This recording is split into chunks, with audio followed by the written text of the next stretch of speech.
ونصلی علی رسولہ الکریم اما بعد بسم اللہ الرحمن الرحیم الدرس التاسع والستون سبق نمبر 59 ہے بلکہ 69 ہے۔ آج کے سبق میں ہم پڑھیں گے ورقۃ الاجازہ،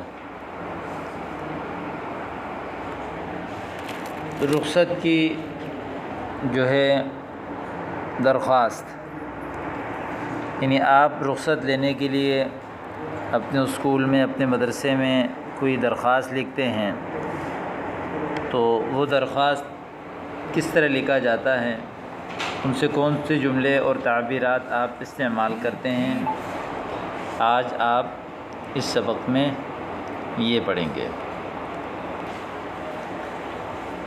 خالد تلمید فی المدرسۃ هو لا يذهب اليوم الى المدرسہ، خالد مدرسے کا اسٹوڈنٹ ہے اور آج وہ مدرسہ نہیں جائے گا۔ لأنه مریض، اس لیے کہ وہ بیمار ہے۔ فیکتب طلبا، وہ ایک رخصت لکھتا ہے۔ ویرسلہ الی مدیر التعلیم، اور مدیر تعلیم یعنی ناظم تعلیمات کو بھیجتا ہے۔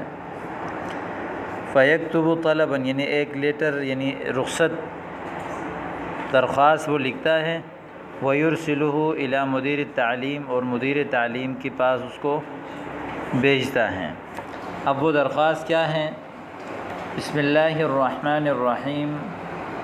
السید مدیر التعلیم بجامعۃ العلوم الاسلامیۃ حفظہ اللہ تعالی، جناب مدیر تعلیم یعنی ناظم تعلیمات جامعۃ العلوم الاسلامیہ حفظہ اللہ تعالی، اللہ ان کی حفاظت فرمائے۔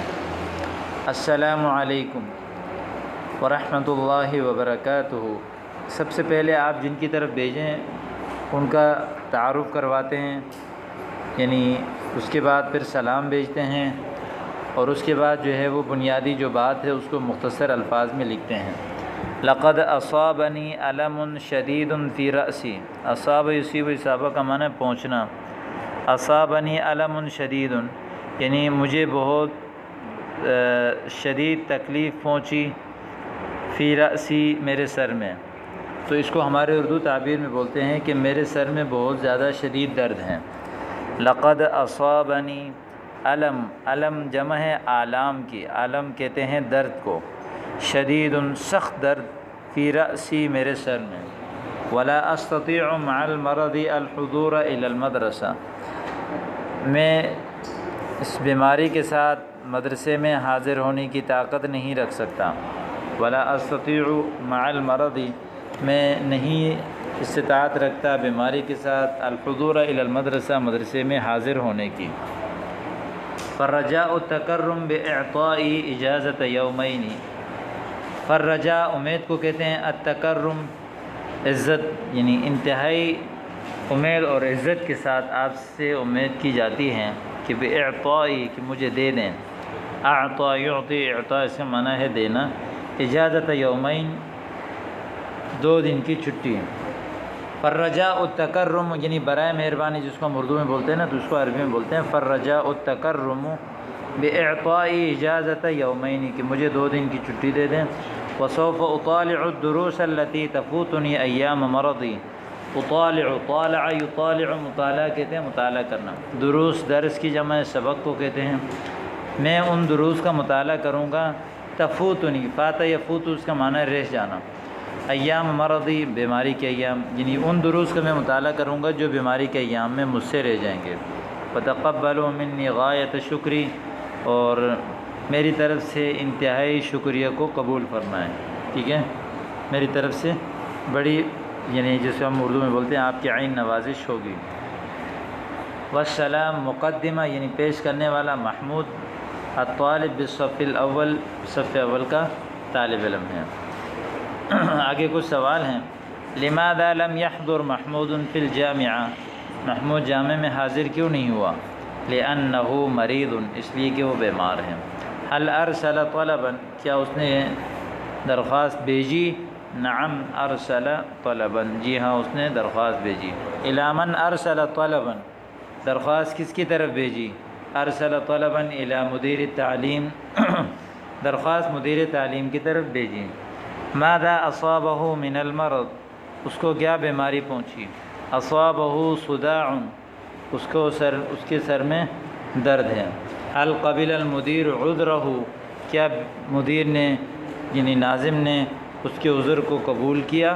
نعم قبل المدیر عذرہ جی ہاں ناظم نے اس کے عذر کو قبول کیا. قبل یقبل سمع سے قبول کرنا. کم طلبا من الاجازہ کتنی اجازت اس نے مانگی. طلب اجازت یومین 2 دن کی رخصت مانگی. هل ترسل طلبا عندما تمرض کیا جب آپ بیمار ہو جائیں گے تو اجازت یعنی رخصت بھیجیں گے, لیٹر بھیجیں گے, درخواست بھیجیں گے.